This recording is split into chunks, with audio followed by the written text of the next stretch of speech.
Also, our final topic for discussion today is one that I'm sure you're not familiar with, but violent extremist organizations, currently was the center of our universe for the better part of 3 decades. Certainly since 9/11, it's been absolutely what we've lived every single day. How would you characterize the VEO threat today? I mean, do you think we're more in danger in the United States today than we were? What trends are you seeing? Yeah, I think it's very hard to say more or less because, I mean, we all got shocked at 9/11, right? Nobody saw that, or we did see that coming by hook or crook. We just didn't put the dots together. Um, my gut is that we're safer because we're still playing the most aggressive away game possible. And when I get stuck in a really crappy debate on, in fact, I've been thrown in the club of generals who don't win wars. There's a provocative guy out there that writes about it, throws me in that camp as well. And I say, hey, time out. I was lieutenant colonel when we started this war. I did my damnedest to try and win it. So it became too personal for me. But when we first responded 9/11, it was a punitive response because we were bloodied. We were, we'd been scarred. We flailed. We went into Afghanistan. We then did student body left at Iraq and created our own insurgency there. And if you can scrub all that away, because it gets ugly in a hurry and you go down a bunch of rat holes, the real point why we all went forward after 9/11 was to make sure we never, ever had another 9/11. And so when people ask me, are we winning or losing? My kind of flip response was, have you had another 9/11 since then? It isn't because the bad guys haven't tried. It's because we're playing a really aggressive away game and keeping that crap away from us, trying to reduce sanctuaries, et cetera. So the real challenge but we haven't stuck a fork in it. And I said, in fact, if you want to hold me to a standard of, have we improved a lot of Afghanistan, Syria, Iraq, Yemen, Somalia? No, they're all very, very challenged. And if you take your eye off them, they will be a source of problems going forward. So to your question, I see AQI and ISIS, the phenomenon of Islamic extremism, specifically Sunni extremism, to be latent. It's gone to ground, but I remind people they're very good at this. Back in 2011, we had stomped on AQI to the point that our administration said, hey, it's okay to leave now. The Iraqis have this. And as you and I know, they were a pretty army, but they weren't a tested army, and they folded as soon as they were challenged. But in 2 years' time, AQI, the remnants of AQI, recovering in eastern Syria, ran the deck through Nineveh, Anbar, moved all the way to Erbil before we decided, holy crap, we have to do something about this. And so they were resurgent. So these people are resilient as hell. The same precursors that set up ISIS are in place right now. Really crappy regime in Syria, dubious representative leadership in Iraq for the Sunnis. And so, could this pop up again? Yes, if you take your eye off it, it will.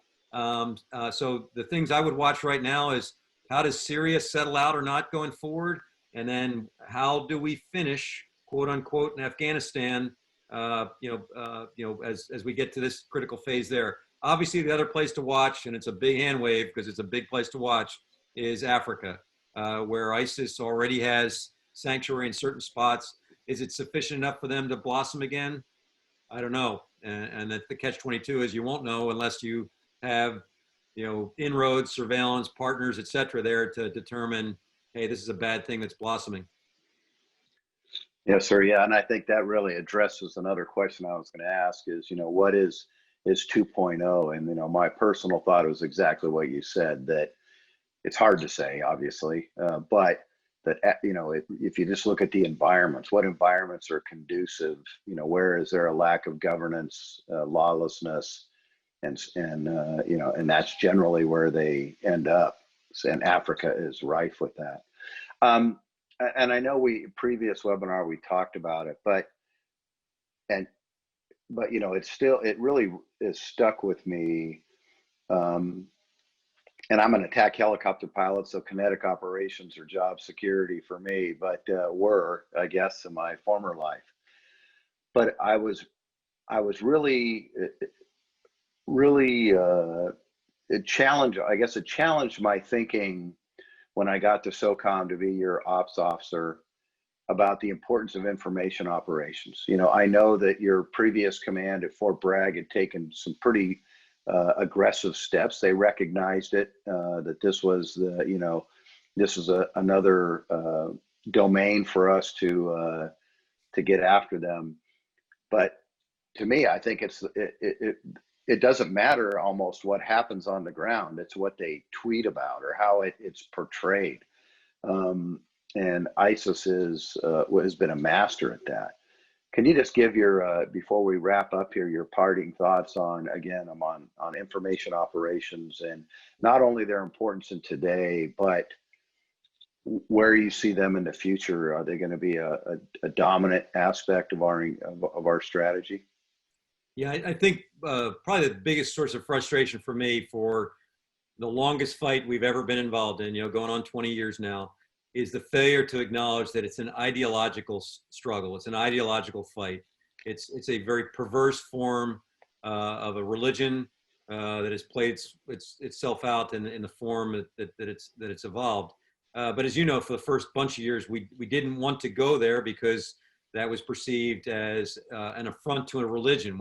And ironically, I can remember some of the discussions was, hey, we don't want this to come across as an anti-Islamic approach, but we need to talk to the muftis, and we need to talk to the clerics, and we need to talk to the religious seniors. And you thought, whoa, how is that consistent if you're saying it's not, but those are key folks? And ironically, those aren't key folks because they have little to no relevance to extremists. The extremists don't care about those guys, and they're not necessarily the ones that are going to move them into the light. But the point being, our approach to this has been very kinetic, and I think we needed to be kinetic. There were a lot of irreconcilables out there. Shoot, ISIS set up a country, a quasi-country, a caliphate, and had a standing army. You had to defeat that. You had to do something about that. They weren't going to be reconciled to come into a new enlightened phase. And so we did what we do as a military. We crushed them militarily, tactically, kinetically. But there were not sufficient parallel efforts to address the ideology. And there were some tactical efforts. I would offer we even went, you try to get it to the operational level, but not to the level where it really would work. And again, who's going to deliver that? Not us Westerners, not us, those of us who are not steeped in both the culture and the religion. It's going to take locals who understand and can offer a better solution to the ideology. So, interestingly, and again, kind of connecting all the dots here, I read yesterday that the Chinese are now saying, you just don't understand how we're approaching the Uyghurs. We are making life better for them in their internment camps by locking them in and providing them education and training. We are providing a better life for them. And then the unstated is, and they won't go down that sinkhole of Islamic extremism.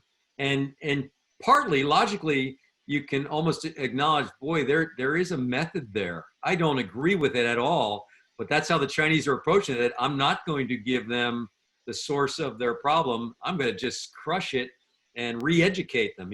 Something that's anathema to us, but short of that, there's another approach of okay, what is the basis of this this movement, and how do you rectify that at the regional and local level as well? So again, it's dismaying to me that we're 19 years into this and we're only acknowledging the really necessary part of counter the ideology. You got to get there, or you'll always have this problem. It'll be latent. It'll crop up as soon as you take your eye off it. No, that's a great example of the Chinese, sir, and I couldn't agree more. Again, when people have asked me to comment on our way forward, I said, we as a special ops community have not embraced information operations, psychological operations, even civil affairs, and all of those. I think intellectually, at some level, we understood we needed to do better there, but we're unwilling to do so. And I certainly came away with a completely different paradigm on the way forward. Well, sir, again, it's always a pleasure, and I very much appreciate you taking the time and sharing your insights. I found them fascinating, as I'm sure the viewers will as well. And with that, I will pass it off to Brian for a wrap up. Thanks, Clay. Thank you, sir. Thank you, Major General Hutmacher. And General Thomas, thank you so much. A fantastic job articulating the 5 interconnected global threats, not separate or independent, of course, that the United States and our allies face, as well as some history of how we got there. My takeaways from today's discussion are China's not so subtle strategy for global economic dominance, and the US's need to leverage partnerships to overcome the increasing economic delta. I think that was some great points you made. And the subsiding Sino-Soviet frictions and how that plays into Russia's single source economy more than just surviving with its aggressive military actions. Russia's information warfare and their stock and trade in disinformation, I thought, is a huge part of your kind of summary points about information operations being so important moving forward.